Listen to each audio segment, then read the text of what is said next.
Yo, what's up people? Welcome back to another video. Battlefield Labs has been making some noise in the last few days. And we're going to go over some topics, what's coming to the Battle Royale. If you're not recognizing this gameplay, this is Battlefield 5 Firestorm.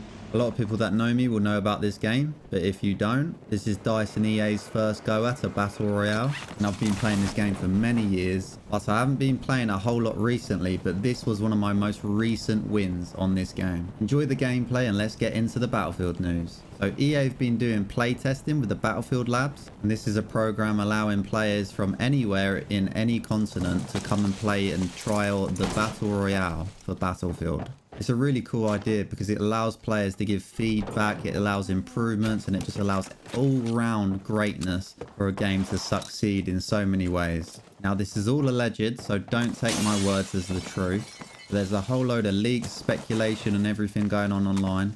I'm sure if you look hard enough, you'll probably find something. But one of the quotes is Battle Royale the Battlefield way, which basically just means if you know how Battlefield multiplayer plays, it's going to be the exact same way, but in a survival mode. I think they had an idea with when they made Firestorm that they thought that everybody was going to play it a bit like how multiplayer plays. It only really had some elements. I'm going for the World War II style in a video game. Everything was a bit old-fashioned, so nothing was really smooth when they created this game. The vehicles felt really clunky, the helicopters weren't as smooth. Any type of car vehicle was a worry because if you wanted to rotate into the circle, you were always worried about getting one-shotted. In World War II, the tanks are really slow, so unless you sat on a hill somewhere and had a big open area, you wasn't getting a lot of kills. But for an infantry player like me, that was absolutely perfect because tanks are like my worst nightmare.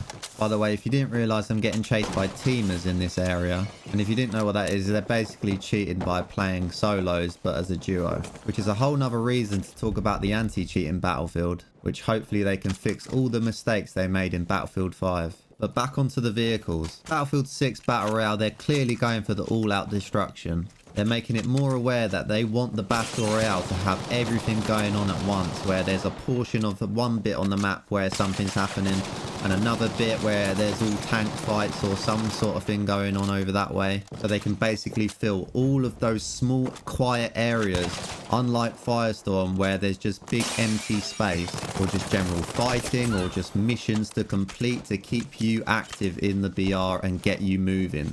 And just from what I've seen, tanks look like they're going to be absolutely mental in this Battle Royale. They look ridiculously efficient. They look really quick and speedy. The accuracy and having multiple people on the turrets is going to be crazy. Allegedly, there was a Hummer coming towards a tank and it literally was gone in about 2 seconds. The whole squad was gone. Watching gameplay of that really does get me worried as an infantry player because it just looks so dominant that everybody's going to be running in tanks for the whole game.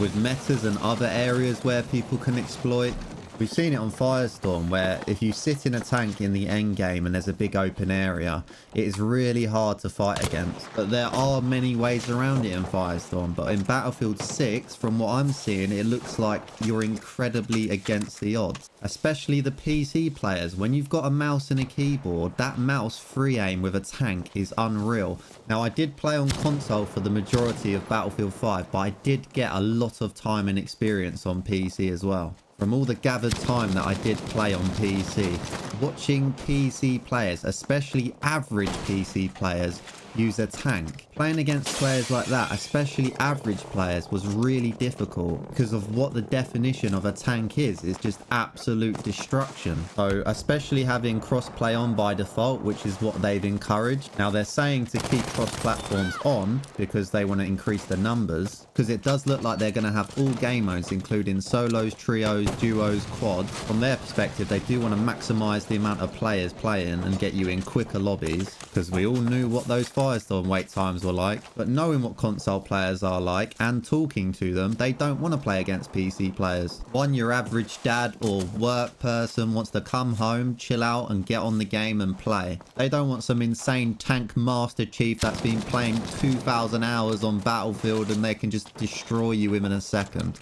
So the BR will have its own classes, so we'll have to see how the engineer class plays out with against tanks. But that's really up to how DICE and EA balance everything. I'm just worried that it goes a bit too overboard. I don't mind jumping in a tank and having some fun, but I do want to run around the map and have a lot more fun. And if you can't just run through the map or rotate easily enough and you're just worried about tanks constantly, then it could be an issue with it being overdone. But let me know in the comments, are you an infantry player or do you absolutely love tanks? Do you think it's going to be a problem in the BR? What do you guys think? There's also going to be some fun. I've seen some people driving golf carts allegedly around. They look absolutely hilarious. They are definitely going to be replacing the tractors in this new battlefield. I think we can all admit we're going to try and get a roadkill with that golf cart at some point. Now, I haven't seen too much helicopter play. They look like they're going to be handy for rotation, getting around the map. And I also believe that you can shoot rockets and destroy tanks with the helicopters, which will be another great addition to eliminating tanks. Whereas in Battlefield 5 Firestorm, you didn't have any rockets in the helicopters. You could only rotate with them and they were very vulnerable from getting shot down. But with a similar vulnerability, it still looks like helicopters are easily going to be shot down with a rocket launcher if you are accurate enough.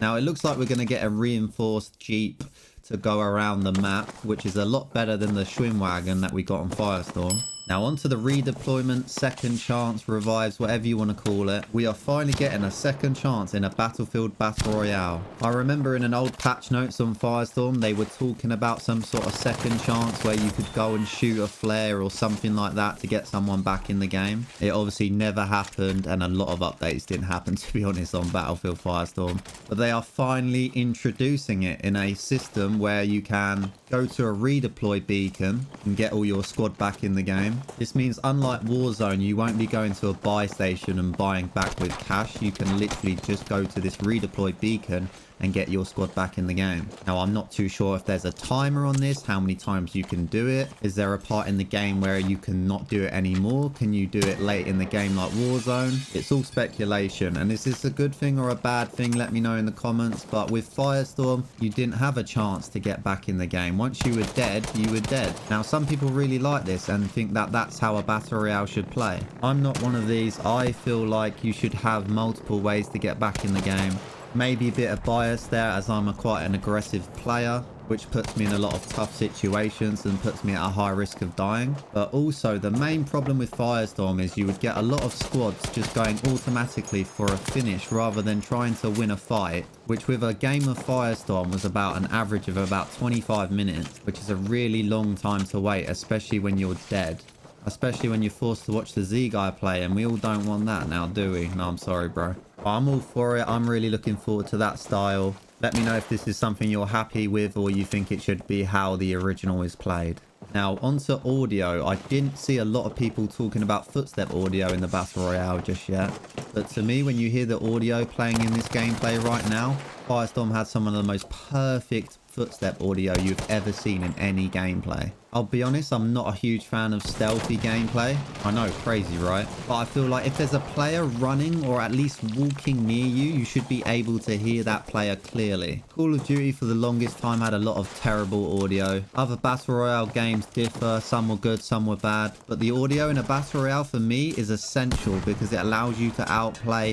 It allows you to understand a player's movement. It makes you register what a player's doing, and it allows you to win that fight with skill and not just luck. Now, allegedly, I've got some audio from the Battle Royale. Now, take this audio how you will with a pinch of salt. Now, it's audio inside a building that can be maximized a lot better than outside. The audio is a bit glitched also, but there seems to be very clear Footstep audio on the Battle Royale. Now, I can't play the video, but I can show a little bit of the audio really quickly.